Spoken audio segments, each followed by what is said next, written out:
What's going on, everybody? Alex here, and in today's episode of Field Maintenance, we are going to do the die rotor. I've increasingly come across a lot of people that have rotors that know how to take the top shell off and everything like that, but don't really know what's going on with like a lot of the parts and stuff down inside, even though it's pretty easy. It's all toolless and stuff like that, so I'm just going to show you guys what you should be making sure that you keep clean so that all your paint going into your gun keeps clean and it doesn't break in the barrel or anything like that, and you go out there and have a good time every time. So let's go ahead and bring the camera in and we'll take a look at the inside.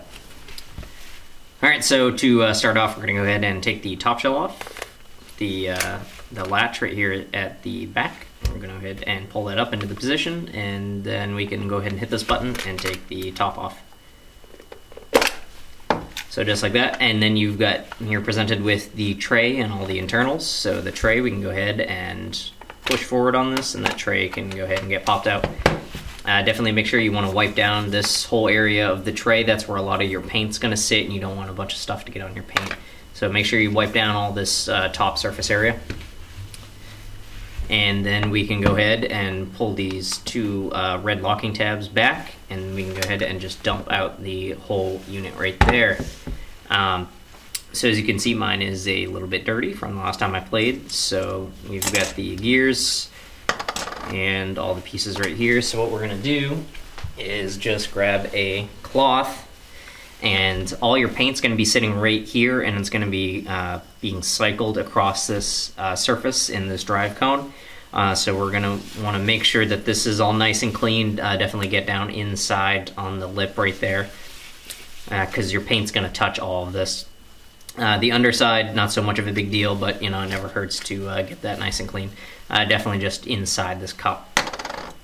With the gears are not so much of a big deal. The paint's not gonna touch the gears, but obviously if there's big debris and stuff like that, you don't want that to get in the way of letting the gears do their job.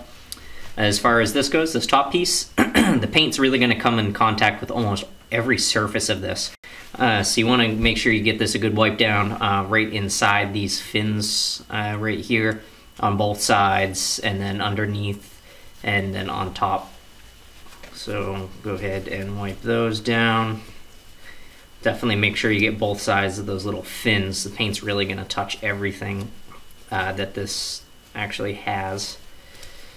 And right there, right on the inside, and let's go ahead and that's nice and clean. And this is basically the gear that's going to drive the paint down into your feed neck and down into the gun. So you really want to get every surface of this clean. This one is blue because it's a Virtue Soft Cycle instead of the regular red one, but it's exactly the same shape and everything like that. You really want to get all these surfaces over here on the outside, right here on this little raceway ramp, this inside piece on the Virtue Soft Cycle, it's black soft rubber. On the regular one, it's going to be just that red plastic, but right here on the inside, and then especially right here inside where that paint's actually going to be dropping down. So let's go ahead and clean that off. Make sure we get the inside, get underneath it, get that soft rubber area. Make sure that's nice and clean. So again, we're doing this because any dirt, debris, excess paint, oil, anything like that that gets on the paint before it goes into your gun is only just gonna make everything worse. And that's the leading cause of barrel breaks besides bore size match is dirt, debris, old paint, oil, anything like that on the paintball that's gonna affect its flight trajectory as it's going down the barrel or anything like that. So we got this nice and relatively clean, so let's go ahead and just put all these pieces back together. Actually, before you do that, if you have any paint, dirt, debris in the actual feed neck of the hopper, you want to make sure and get that out. So just go down from the top so you can get it from both sides and in through the bottom. Alright, so let's go ahead and throw everything back together. First, you've got this red with white gears. You see on the bottom, you can't see the white gears. on the top you can. So that goes down there into the bottom and sits right in there like that, and you'll see it just kind of click into place with the other gear, the white gear that's back here. And then we're going to go ahead and get this big cup looking piece, and that sits in there. And sometimes these don't sit in there perfect if you just let it fall. So what I do is I just kind of put my fingers in it and just kind of move it around, so you'll hear it really like click down and in. And because if you don't do this properly, the rotor is not going to cycle properly. And then we can go ahead and put the main drive in, and that is the little gear side down right there. So you want the little point sticking up, and it just goes right down there in the center. And then we can go ahead and put this in, and it just kind of seats in there. It goes right under this little lip that's right here, and you want to make sure that's nice and down in there.